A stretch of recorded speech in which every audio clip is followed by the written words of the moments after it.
John Doe, gosh dang it. You can't use that much pregnant emoji. See, that's Roberto. Mom will know what I'm talking about. But this is Roberto. Rotate camera. Yeah, we got the 360. 360 no scope. Hell yeah, that is giving mommy right there. I don't think y'all get it. Hold up. Maria Clara. Side pro. Can I get side view of Maria Clara? She's gonna be Maria Lara. Clearly I shouldn't be allowed to dress women. Make Jose resolve pregnant. I don't know if I can do that. All I know is that you can go to your local pharmacy and adopt a child. Chafing is ridiculous. If you have thighs, you are doomed. There is no healing, no retribution. You will never be safe. They should make a pregnant house emoji symbolizing inclusivity, like everyone in the house can be pregnant. Brother, I fear you are caught up on this. I feel like mother serves waking up at a ridiculous time to do something to which you could have done at any other time of the day. This lady is vacuuming at 4 a.m. Make Alucis the grandfather of the baby so the father will be inheriting the richness of the pregnancy. What does that even mean, John Doe? Make it her an immortal god. I have no idea how to do that. An all-knowing being who feeds on the soul of the weak. Make her eat her husband. Brother, I'm gonna have to put you in the lockbox. Let's see, I think this serves mother. And or shackled by responsibility. This too is not even that bad of a fit. The socks while sleeping though, she would do that. No, we can call him Jose Riz. Now I've got to get Jose reference up. Hold up, we have to give him the Rizzler jawline. Actually, how tall is he? Oh, between 4'11" to 5'2". Fair enough. All right, sir, you must be shrunk. Yeah, we're still keeping him buff though. You can't tell me he's not buff from those photos. Oh, I got rid of my tab with Jose in it. What will I do? Give him a jumpsuit. I fear we probably can't. Or we could, and we make it fancy. We'll try and see if we can get romantic interests later, maybe, question mark? Or we could have them be romantic interests now. No, I think we have to work for that. 5-pair group? Girl, why is his photo not changing? What is giving mom job? We'll do physical education teacher. I think that's good.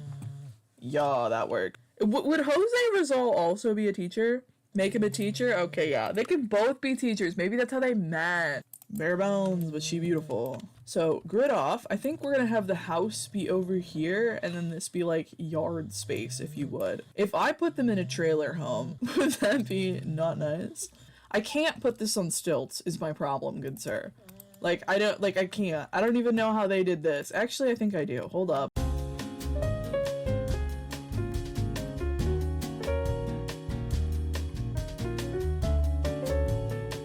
Stilts not required. Most don't have one. See, I thought that was one of the big requirements, and I'm sitting here sweating. So I'm like, I don't think I can do that, gang.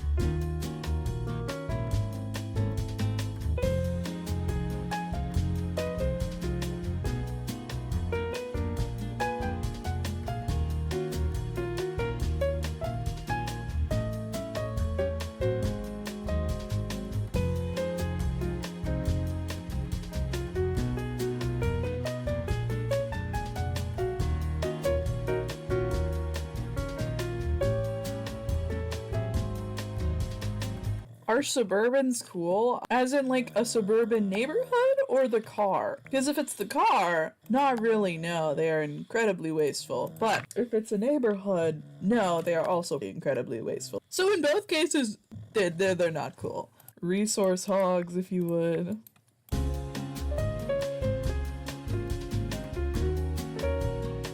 Suburbia neighborhood, not suburban the car. Suburbia neighborhood, they're just really inconvenient. When you have suburbia, you become more car reliant, especially in the United States where we don't have public transport. By having this insanely large area, you are miles into a suburban neighborhood to where you need a car, which is why Suburbans and Suburbia are actually connected. Not to mention the housing units are typically not of reasonable size. It has good size because you are in your house surrounded by other houses like Heavenly Utopia, further from annoying civilization grocery stores, right? That's actually a really bad thing, which again reverts back to car dependence. It's so much more convenient. Say if your friend doesn't live in your suburban neighborhood, do you know how hard it's going to be to get to that friend, to get to your school, to get to the grocery store, all things you need to do on a daily basis? It's going to be exponentially harder because you are in this neighborhood to where it's so big and so just houses that you can't reach the places you need to go. All of those things are going to be further from you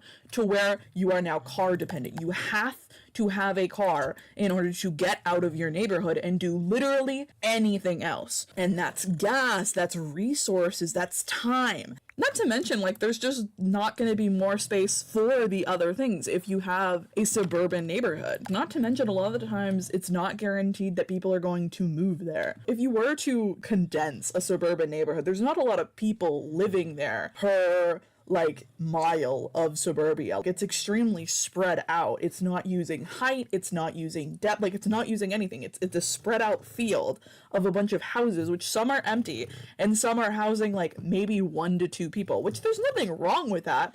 It's just a suburban neighborhood you would think is used for like families, for things that are more condensed. Like there's a reason to have this giant house, this big yard, and with suburbia, a lot of the times that's not being utilized.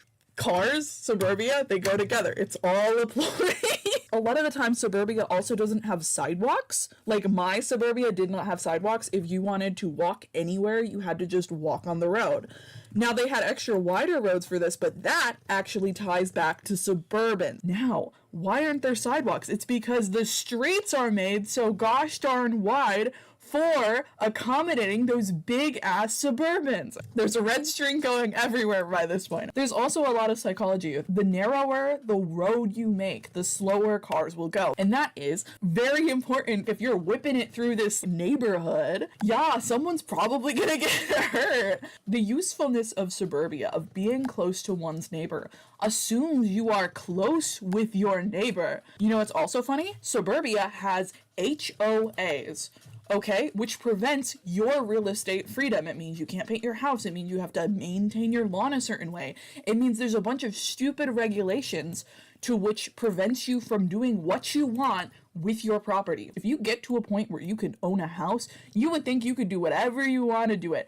No, absolutely not. It's expensive. You have to pay to be a part of an HOA. It is all a ploy and it all connects back to cars. No, why would it be nice to chill? Remember, you are not gonna know your neighbors. There's no vibe check before you move in. These are strangers to which you happen to share a lawn with. You don't know the people next to you. Crime rates that they all white wealthy families. Does that mean they're safe? Have you not heard horror stories? Have you met a crazy white person? To top that off, the police might not believe you, or they might not think it's a big deal because of that prejudice of being like, oh, it's rich white family. What could possibly go wrong? Tons of things could go wrong. And they're super close to you. They know where you live. They know your license plate because you park your car there. Your neighbors could be your ultimate op and you wouldn't even know.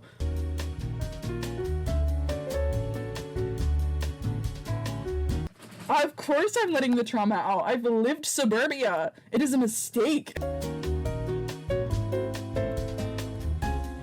I know I seem so wise, so cool. I am not on professional medicine, but you gotta take your vitamins, okay?